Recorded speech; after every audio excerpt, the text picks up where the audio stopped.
ultimately we're saying that we thought about the coaches and the players, but we didn't feel that there was the ability to hang your hat at every stage of, whether you're a year one player or a year two player, of what are the things that we should be concentrating on.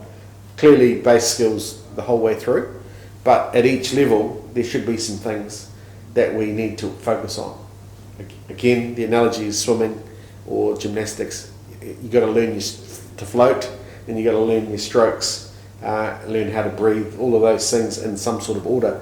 So I think we've managed to do that through doing a global scan of what is happening in clubs around the world, mainly in Europe, a little bit of Australia, and I think the football is again ahead of the game in that space. That they are very clear. The best football clubs in the world are very clear on philosophies can be different.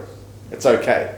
Yeah. Every club can have different philosophies. Man United versus Ajax, it can be different, but we come together in competition, and so we need to. All of us within our different philosophies need to provide the tools so a player can, when they get to that competition level, be ready for that competition and have the tools to succeed.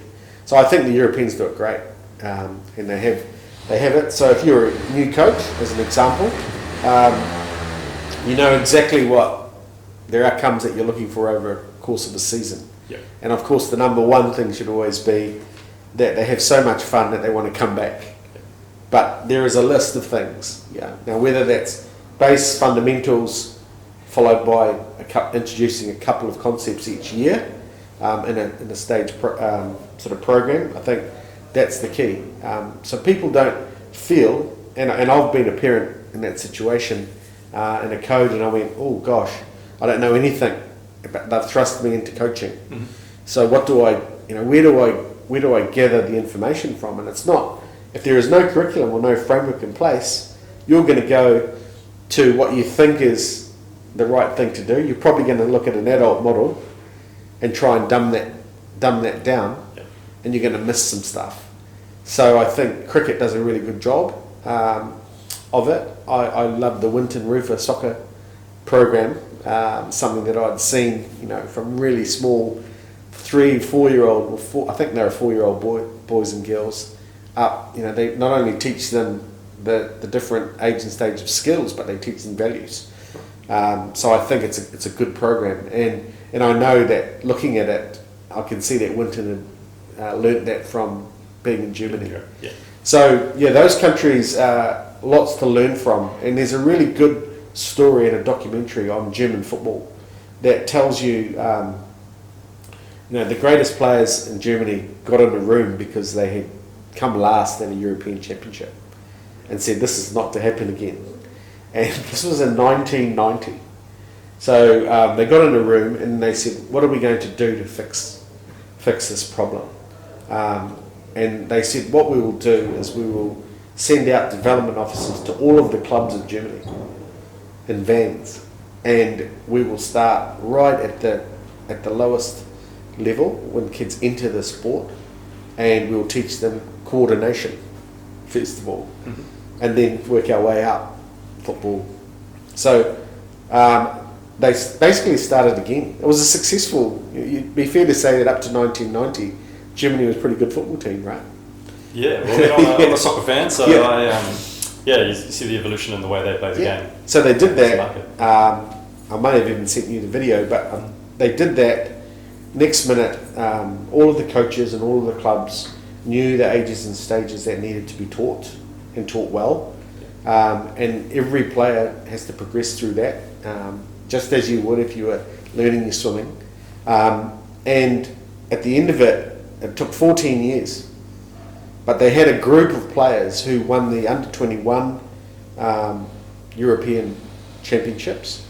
And I don't think there's an under-21 World Cup, but they won the under-21 Euros. And then many of those players who had been part of this generation that had been taught through an age and stage program flowed through to the World Cup winning team of 2014. So I think that's and Germans are pretty good, special people at, sticking to a plan, but that's one that shows you need to be patient, and that we can't just expect it to happen. To expect because we've got a few good things going on, and we're getting from here and there, other parts to make up our framework. It's all going to end up in giving the best experience, and that's also what you mentioned before. Really important, not worrying about necessarily that we're trying to create the Blackstick players. What we're trying to do is give the tools so everyone can master the game. Yeah, and if we do that, we have more people mastering the game, then we're going to naturally get better Blacksticks at the end of it. Yeah, well, that's right. I mean, it becomes a numbers game, but Yeah. but the goal at the beginning is not to create Blacksticks; it's to give everybody the tools so that they enjoy their experience, right? Yeah. So that's in a nutshell. The framework is there to help the players, but also help the coaches to know that they're on the right track. So they feel confident. They've got something to go. Okay, these are the things I need to be doing. I know what it's like to be given a bag of soccer balls and go, off you go. You got a whole lot of 5-year-olds. Well, it's a pretty hard teaching and coaching element, and I was a teacher. So it's, without sort of some background, some framework to hang your hat on, you can't do it.